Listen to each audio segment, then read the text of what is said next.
ইরাকের আলফাও বন্দরে দুটি বিদেশি তেলবাহী ট্যাংকারে হামলার ঘটনা ঘটেছে। এতে দেশটির সব কয়টি জ্বালানি বন্দরের কার্যক্রম পুরোপুরি বন্ধ করে দেওয়া হয়েছে, যা সরবরাহ ব্যবস্থায় নতুন সংখ্যা যোগ করায় ফের বিশ্ববাজারে লাফিয়ে বাড়ছে অপরিশোধিত তেলের দাম।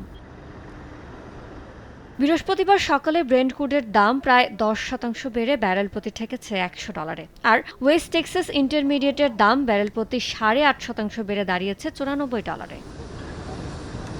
জ্বালানি সরবরাহ সচল রাখতেও তেলের আকাশচুম্বী দাম নিয়ন্ত্রণে ঐতিহাসিক পদক্ষেপ হিসেবে আন্তর্জাতিক জ্বালানি সংস্থা আইইএ জরুরি ভিত্তিতে 40 কোটি ব্যারেল তেল বাজারে ছাড়ার সিদ্ধান্ত নিয়েছে।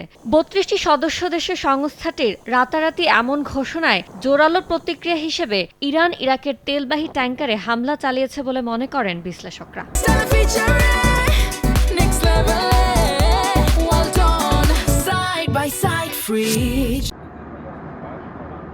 এদিকে ইরানের সঙ্গে যুক্তরাষ্ট্র ও ইসরায়েলের যুদ্ধে ইতিমধ্যে অস্থির বিশ্বের তেলের বাজার।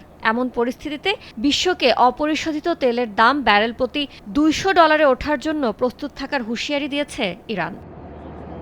ইয়ানুর শিফাত, সময় সংবাদ।